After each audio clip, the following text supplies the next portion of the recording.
Welcome back to Smart Talks Podcast. Today we're doing a deep dive into this book, The Little Book That Beats the Market. Oh, yeah. Have you heard of this one? I have. Yeah, it's by Joel Greenblatt. Mm-hmm. And you might know him as like a successful investor hedge fund manager. Yeah. But he actually wrote this book to make investing accessible, like even for his kids. Yeah, that's right. And he does a fantastic job of, breaking down these complex concepts into really easy to understand language. Yeah. And uses a lot of relatable analogies and real world examples. Well, let's get right to it because a lot of people are probably thinking like, okay, a magic formula to Right. beat the market. Uh-huh. That sounds too good to be true.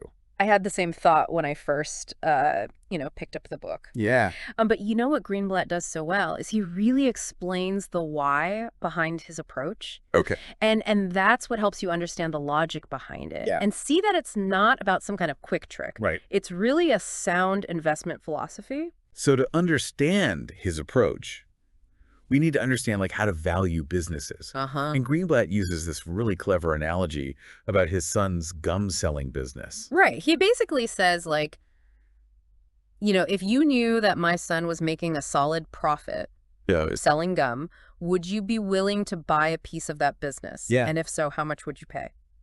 And that's where this concept of earnings yield comes in. Exactly. It's about figuring out how much profit you're getting back for each dollar that you invest. It's kind of like flipping the traditional price to earnings ratio on its head. Okay. Instead of focusing on how expensive a stock seems, Yeah.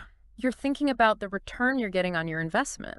So we're looking for companies with high earnings yields. Right. Meaning they're generating a lot of profit relative to their share price. Mm-hmm. But Greenblatt doesn't stop there. Nope. He introduces another crucial element, return on capital. Exactly. Return on capital is all about measuring how effectively a company uses its money to generate more profit. So a high return on capital suggests that the company's really skilled at reinvesting its profits to fuel future growth. So let's say we find a company with a great earnings yield and a high return on capital. Okay. That's a pretty good indicator that it might be undervalued, right? Potentially, yes. Right. But here's where things get interesting. Okay. Greenblatt introduces this concept of Mr. Market. Mr. Market. Yeah, this kind of emotional entity that drives stock prices up and down just based on fear and greed. So Mr. Market could be offering you like a fantastic company at a bargain price simply because everyone else is panicking. Precisely. And that's where Greenblatt's magic formula comes in. Okay. It's a systematic way to identify these undervalued companies by ranking them based on both earnings yield and return on capital. And the amazing thing is Greenblatt actually tested this formula over a 17-year period. He did, and the results are pretty compelling. Yeah. His formula delivered an average annual return of 30.8%. Wow. Almost triple the market average during the same period. That's incredible.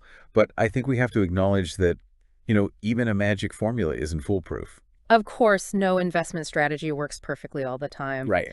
And in fact, Greenblatt emphasizes that his formula can underperform in the short term, sometimes even for years. So it requires patience and a strong belief in the underlying principles. Definitely. Speaking of those principles, I'm curious to dig deeper into this idea of return on capital.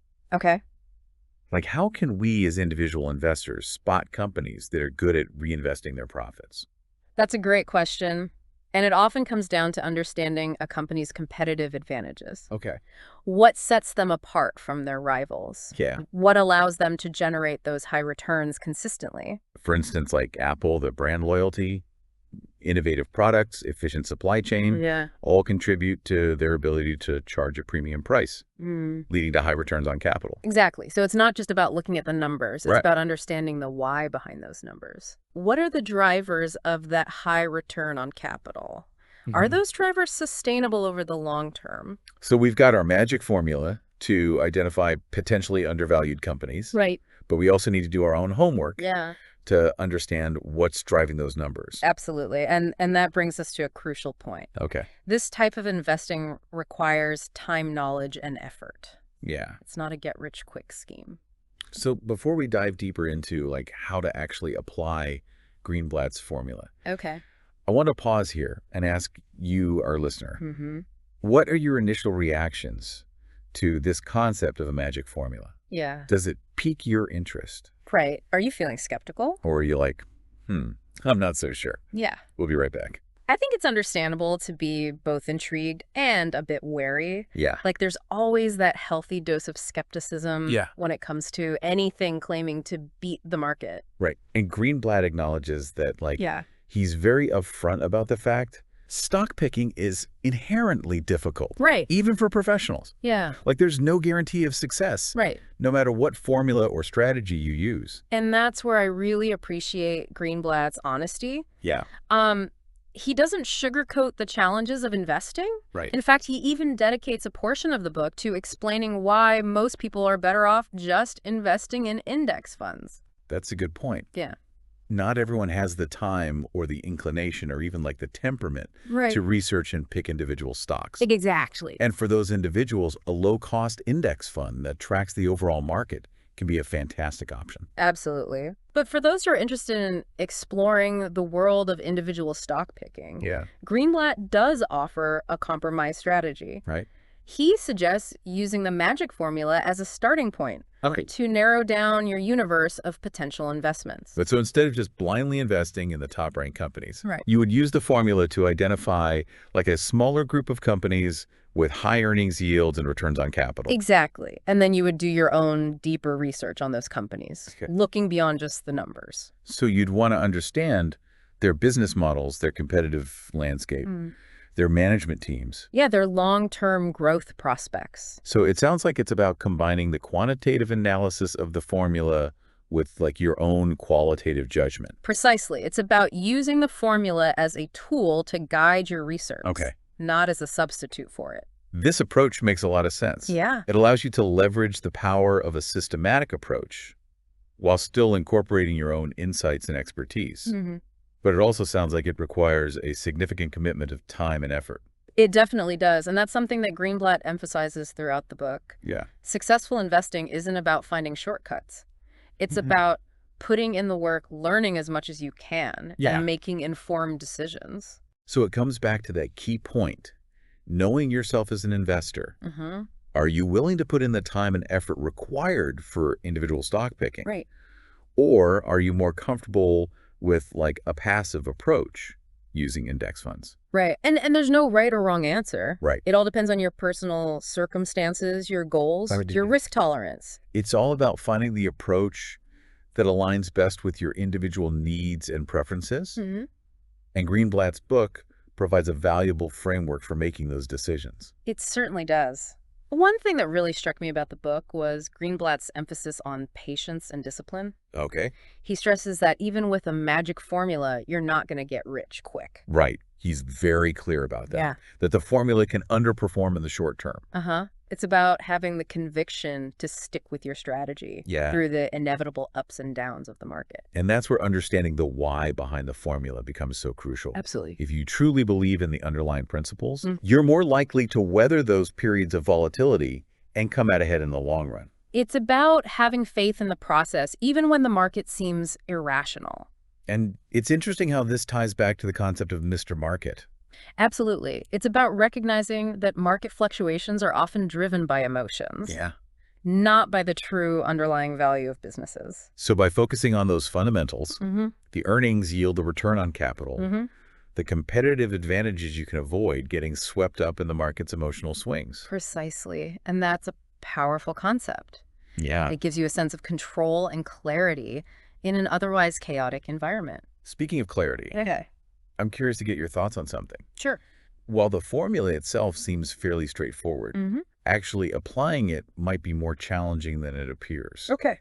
For instance, like, how do we find reliable data to calculate earnings yield and return on capital? You raise a valid point. Yeah. While the concepts are simple, the execution can be tricky. You need to understand where to find accurate financial data, how to interpret those numbers, and how to account for any nuances or inconsistencies in reporting.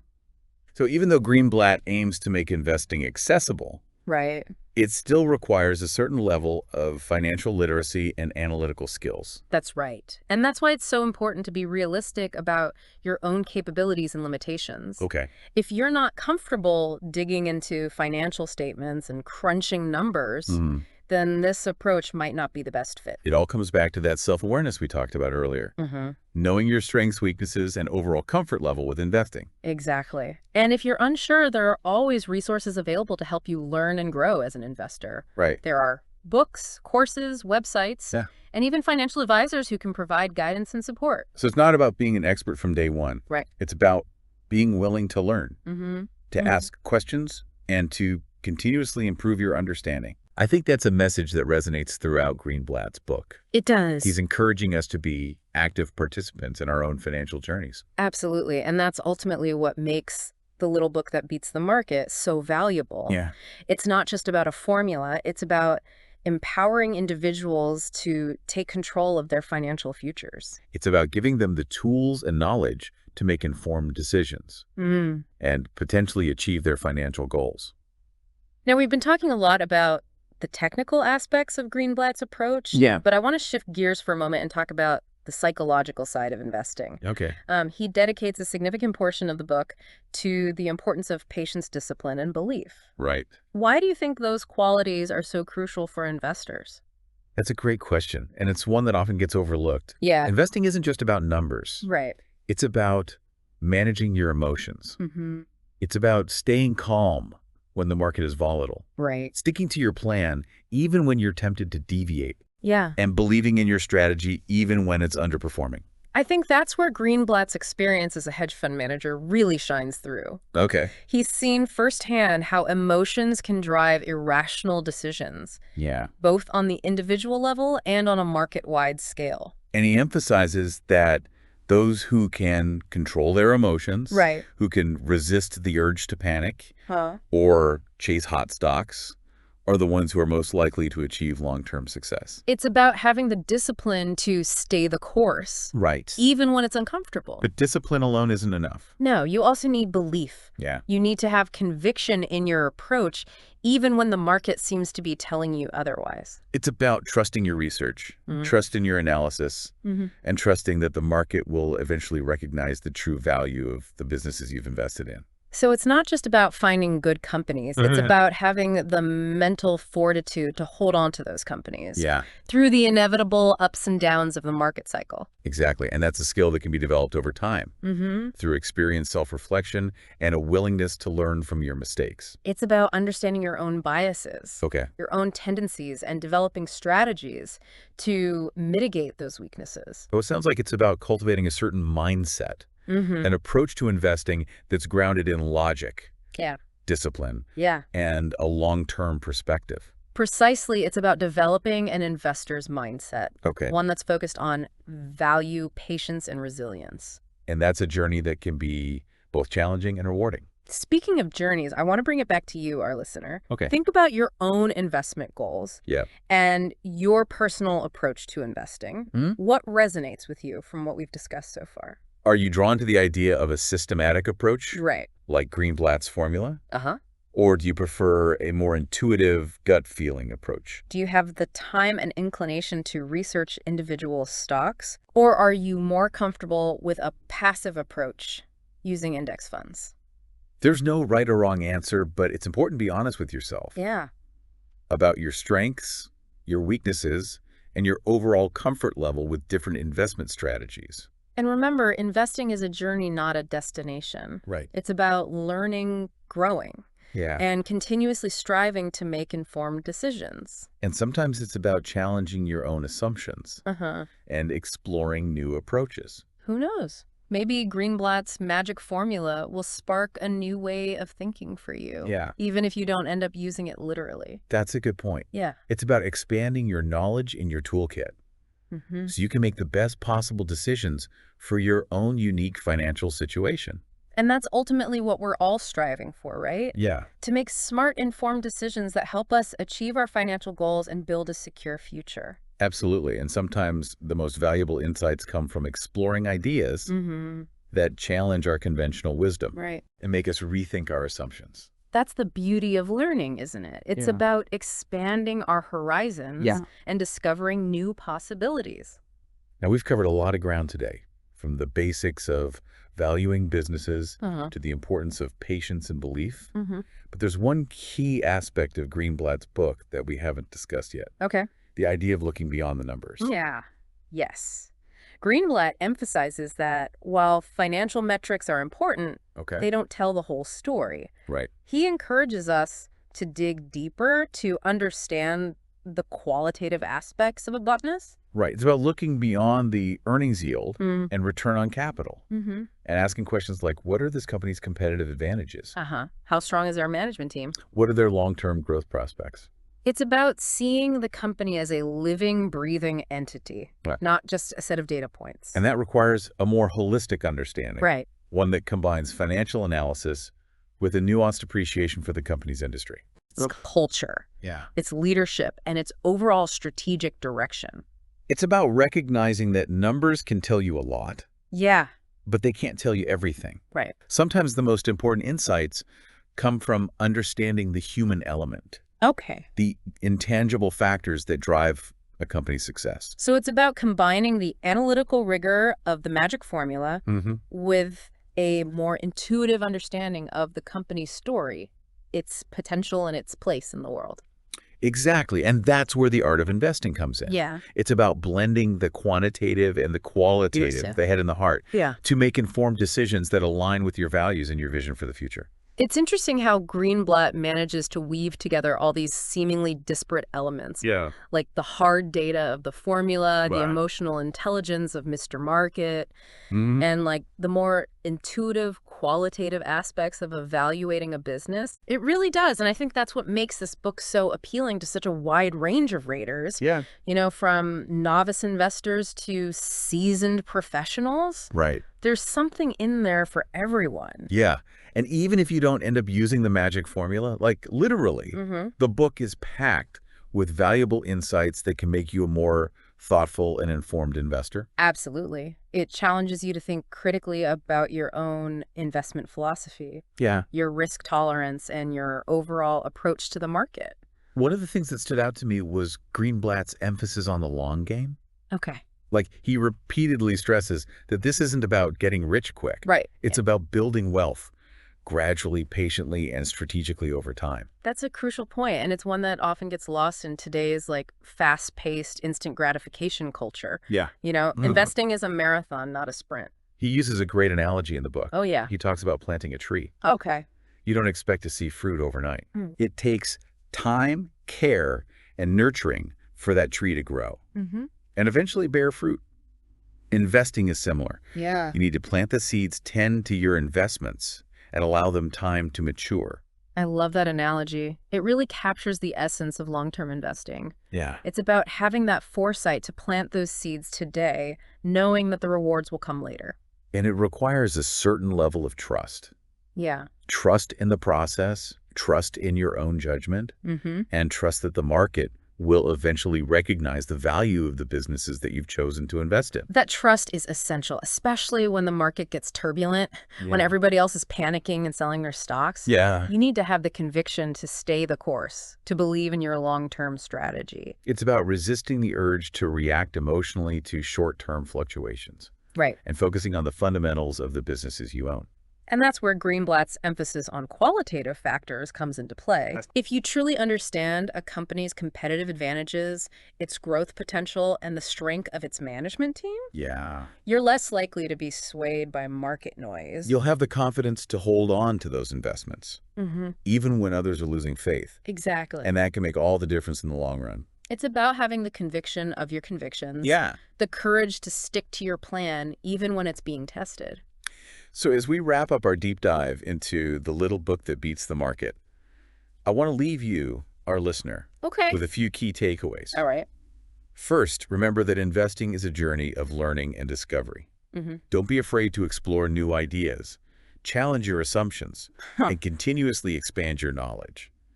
Second, Okay. be honest with yourself about your own strengths and weaknesses as an investor. Uh-huh. Choose an approach that aligns with your personality, your risk tolerance, and your overall comfort level. And third, remember that investing is about more than just numbers. It's about understanding businesses. It's about managing emotions. And it's about having the patience and discipline to stay the course even when the market gets bumpy. If you can master those elements, you'll be well on your way to achieving your financial goals. If you enjoyed this deep dive, we encourage you to check out The Little Book That Beats the Market for yourself. Yeah. It's a quick read, but it's packed with wisdom and practical advice that can potentially transform your investment journey. And as always, we encourage you to continue learning, researching, and exploring the world of investing. There's always something new to discover. If you found this episode helpful, please like and share it with your friends so other people can find Smart Talks podcast too. Happy learning.